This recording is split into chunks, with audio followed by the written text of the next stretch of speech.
पग कहाँ रखूं। और यदि आप तीसरा पग यदि आप नहीं बताओगे तो आपका संकल्प अधूरा रहेगा, इसलिए आपको नरक भोगना पड़ेगा। राजा बलि हाथ जोड़कर खड़े, पत्नी साथ में खड़ी है, भगवान के सामने हाथ जोड़ करके कह रहे हैं कि प्रभु एक बात बताइए कि धन बड़ा होता है कि धन का मालिक। भगवान ने कहा कि भाई धन का मालिक ही बड़ा होता है, मालिक चाहे तो कितना भी धन कमा सकता है। बोले महाराज अभी आपने मालिक के धन को नापा है, मालिक को नहीं नापा, इसलिए मालिक तो अभी बैठा है। तीसरा चरण हमारे सर पर रखो। राजा बलि की चतुराई और भाव को देख करके प्रभु प्रसन्न हो गए। राजा बलि के सामने आकर के खड़े हो गए, राजन मैं तुम पर बड़ा प्रसन्न हूं, तुम्हारे भाव को देख करके, और आज वापस तुम्हें मैं त्रिलोकी का राजा बनाता हूं, आप त्रिलोकी के राजा बनो। बलि ने कहा कि प्रभु जब आप मुझे मिल गए तो मुझे राज्य करने की इच्छा नहीं है, जब आप ही मुझे मिल गए तो मुझे और इस संसार में क्या इच्छा है। भगवान ने कहा नहीं, राज तो तुम्हें करना पड़ेगा। बोले मैं तुम्हें सुतल लोक का राज्य देता हूं। भागवत में पृथ्वी से 3 ऊपर 3 नीचे लोक है, 7 लोक है पूरे। नीचे है तलातल, रसातल और पाताल और सुतल, 4 नीचे 3 ऊपर, 7 लोग। तो सुतल लोक का राज्य राजा बलि के पास में। राजा बलि ने कहा महाराज राज तो मैं करूंगा, लेकिन शर्त है मेरी। बोले क्या शर्त है।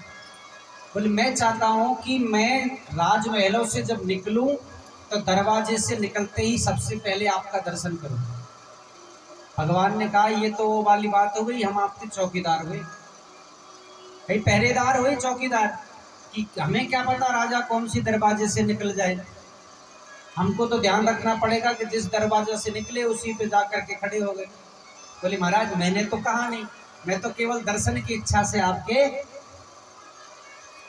दर्शन की इच्छा करने के लिए कह रहा हूं।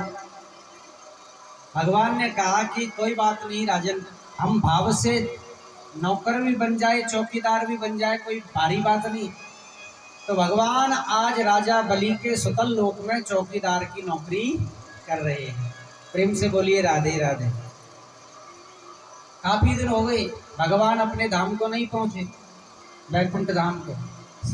लक्ष्मी जी को चिंता हुई कि भगवान जब भी कोई अवतार लेते हैं पृथ्वी पर तो जल्दी आ जाते हैं, अब की बार तो इतना समय लगा दिया, कहाँ रुक गए। इतने में नारद जी आ गए, बोले माता जी अब पिताजी नहीं आएंगे। बोले क्यों। बोले आजकल पिताजी ने पार्ट टाइम जॉब चालू कर दिया। क्या करना। बोले चौकीदार की नौकरी ढूंढ ली उन्होंने। कहाँ। बोले राजा बलि के यहाँ। हाँ बोले आजकल चौकीदार बने बैठे हैं। तो लक्ष्मी जी राजा बलि के महलों में जाती है और राजा बलि के महलों में जाकर के आवाज लगाती है, अरे ओ भैया।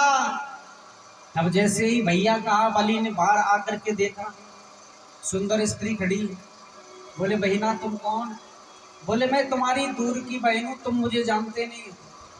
हाँ जब तुम्हारा जन्म हुआ था तब मेरी शादी हो गई थी, इसलिए तुम मुझे जानते नहीं हो, मैं रिश्ते में तुम्हारी बहन लगती हूँ। बोले बहन लगती हूँ, आओ अंदर आओ।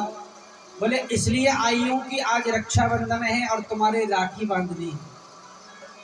राजा बलि बड़ा प्रसन्न हुआ, बोले चलो कोई बात नहीं, एक बहन तो आई, राखी बंधवाया।